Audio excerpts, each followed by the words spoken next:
Welcome to healthU. Have you ever experienced leg pain, numbness, or soreness after walking just a short distance, forcing you to stop and rest before continuing? If so, don't assume it's just normal aging.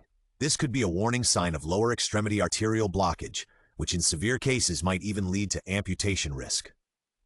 Hello, health practitioners. Today we're discussing a very important but often overlooked condition, lower extremity arterial disease, also known as peripheral arterial occlusive disease. This condition is like a traffic jam in your leg's blood vessels, where blood can't flow smoothly, leading to oxygen and nutrient deficiency in your legs and feet. Many people think leg pain and numbness while walking is normal aging, but that's not true. When arteries supplying the lower extremities become blocked, leg muscles don't get enough blood and oxygen, causing pain during exercise. It's like a car engine running low on oil. It might barely function at first, but under pressure, problems arise. This disease has 3 different severity levels, each with completely different symptoms and treatments. You must clearly understand these distinctions. The first stage is called Intermittent Claudication, IC. This is the mildest but most common stage. Typical symptoms include leg pain, numbness, or soreness during walking, but symptoms resolve after resting, allowing you to continue walking. Interestingly, the distance at which symptoms appear is usually consistent. For example, some people start experiencing pain after 500 meters, while others can't walk beyond 200 meters. This distance acts like your body's alarm system, indicating the degree of arterial narrowing. The pathological mechanism of intermittent claudication involves arterial narrowing without complete blockage. Blood flow is barely adequate at rest, but during exercise muscle oxygen demand increases, blood supply can't keep up. Oxygen-deprived muscles produce lactic acid buildup, causing pain. For intermittent claudication patients, we typically prioritize conservative treatment. This includes antiplatelet agents to prevent blood clots, vasodilators to improve blood flow, and most importantly, regular rehabilitation exercise. Appropriate exercise can stimulate collateral circulation development, like your body creating new vascular pathways. The second stage is much more serious, called chronic limb threatening ischemia, CLTI. At this stage, vascular blockage is more severe, causing pain not only during walking, but also at rest, particularly nighttime pain that often disrupts sleep. More frightening is that CLTI patients develop chronic wounds and ulcers that heal very slowly. Some patients even notice their toes or feet beginning to turn black and die. This occurs because severe arterial narrowing, or multiple blockages, mean baseline blood flow can no longer meet tissue minimum requirements, leading to tissue death from chronic oxygen deprivation. Although CLTI isn't as emergency critical as acute limb ischemia, it absolutely cannot be delayed. Doctors recommend completing revascularization surgery within 1 to 2 weeks. Otherwise, continued deterioration could eventually require amputation. The third stage is the most urgent, called acute limb ischemia, ALI. Doctors often call it leg stroke because, like brain stroke, blood vessels suddenly become completely blocked, causing limbs to lose all blood supply in a short time. Acute limb ischemia symptoms are very obvious. Sudden severe pain, cold and numb limbs, skin color changes to pale or purple, and loss of sensation and motor function. This is usually caused by thrombosis or embolism and is an absolute medical emergency. If blood vessels aren't reopened within hours, limbs will die, potentially requiring not only amputation, but also endangering life. So once these symptoms appear, immediately call emergency services. Time is limb, time is life. Regardless of which stage, medication is indispensable. Antiplatelet agents are the foundation for all PAOD patients, like aspirin or clopidogrel, preventing blood clot formation and improving blood flow. When necessary, anticoagulants are combined, but bleeding risk must be carefully monitored. For CLTI patients, vasodilators might be needed to improve microcirculation and reduce rest pain. If infection occurs, antibiotics are needed to prevent or treat wound infections. Here's an important principle to emphasize. Medication must begin immediately after diagnosis, not wait until after surgery. Many people think surgery comes first, then medication. This is wrong. Medical and surgical treatments are parallel, not mutually exclusive. Vascular reopening surgery is just the first step. Subsequent long-term management is crucial.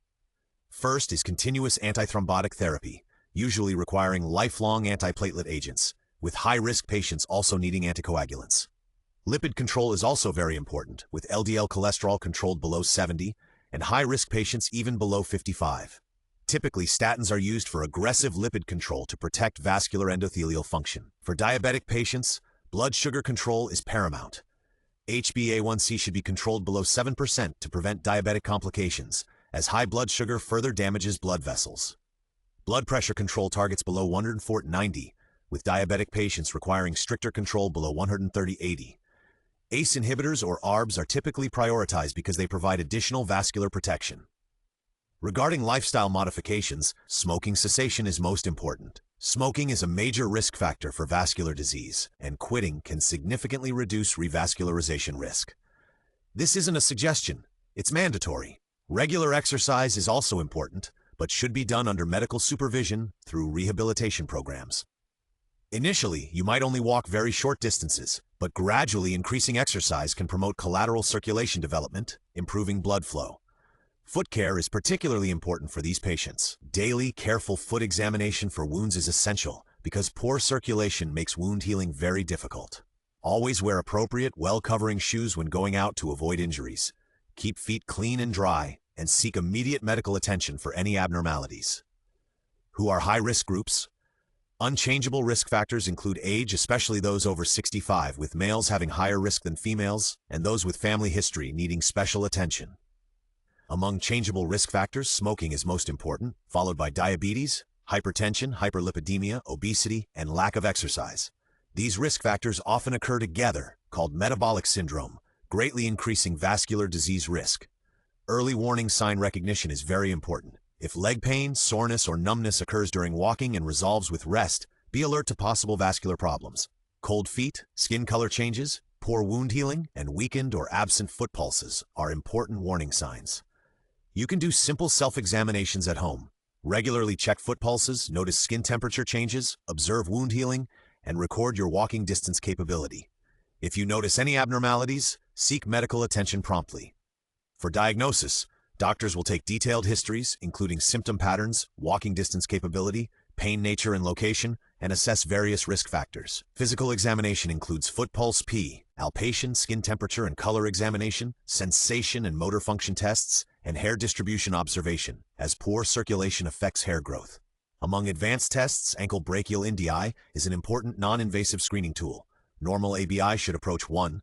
Below 0.9 suggests possible peripheral arterial disease. Below 0.4 indicates severe blockage. Imaging studies include Doppler ultrasound, CT angiography, CTA, MR angiography, MRA, and conventional angiography. Although conventional angiography is invasive, it remains the diagnostic gold standard. Treatment choice depends on disease severity. For patients with mild intermittent claudication or those with excessive surgical risk, conservative treatment is prioritized, including medication, exercise rehabilitation, risk factor control, and regular follow-up.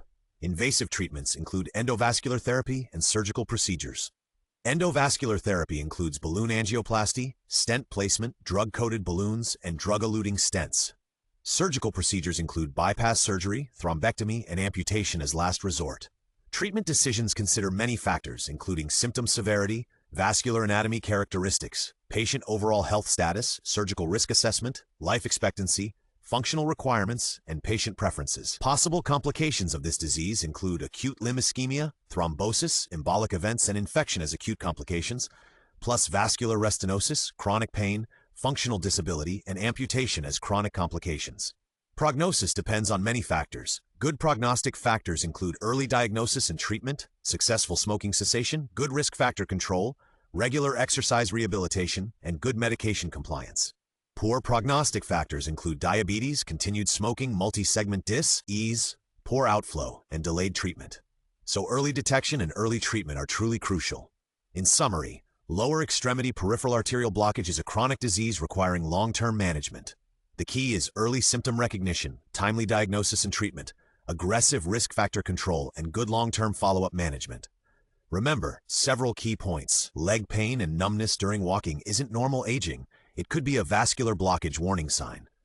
Smoking cessation is the most important lifestyle change. Foot care is particularly important for vascular disease patients. Medication should begin immediately after diagnosis, not wait until after surgery. Patients, families, and medical teams need close cooperation to jointly develop personalized treatment plans to achieve optimal treatment outcomes and quality of life. If you have any related symptoms, don't delay. Seek timely medical diagnosis. Prevention is always more important than treatment. Controlling risk factors and maintaining healthy lifestyle habits is the best strategy for protecting vascular health. That concludes today's analysis. I hope it helps everyone. Remember to like and subscribe. See you next time.